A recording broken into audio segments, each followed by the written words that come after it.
know, and we're all on the same page as it relates to, okay, where we're at. So we just don't come in and say, hey, we're taking off this game, we're taking off this game, we're resting this. We just don't do that. You just, I think, because a lot of times these guys, like, you know, there's times we've been in back-to-backs and Carmelo says, listen, I feel really, really good, I feel fine, and the medical staff says, hey, listen, he's in good place, and you know, he wants to play. Melo's a competitor, he loves the game, so you just don't want to do that. But if he feels like, hey, listen, this would maybe rejuvenate me a little bit, give me a little bit more life, and I'm a little bit worn down, and you know, we'll take that into consideration, because coming up here, we have three games in 4 nights, so there's a lot to evaluate. It's just them. They changed the way that they played.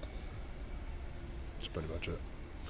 You still got the same touches, same goes. It's just that they didn't go back to those plays because they found that it would have been better off for them in terms of winning a game if they did a different action. You know, they're gonna, I think, do a really good job of attacking the paint, playing off the dribble, making the extra pass, moving the ball.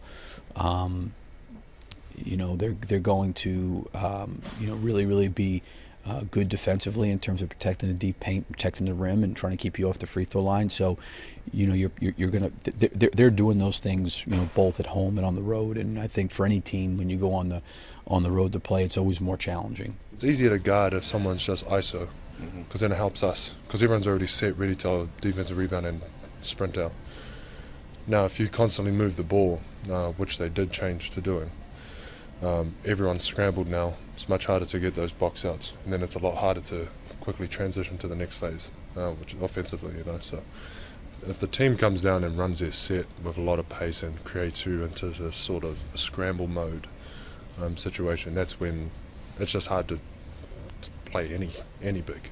I mean, so someone like Aldridge, if the action that they do for him to get into the post, if they run it well and we don't do a good job communicating it, whatever, I don't do a good job doing my part, he'll get a really easy catch and more than likely he'll score.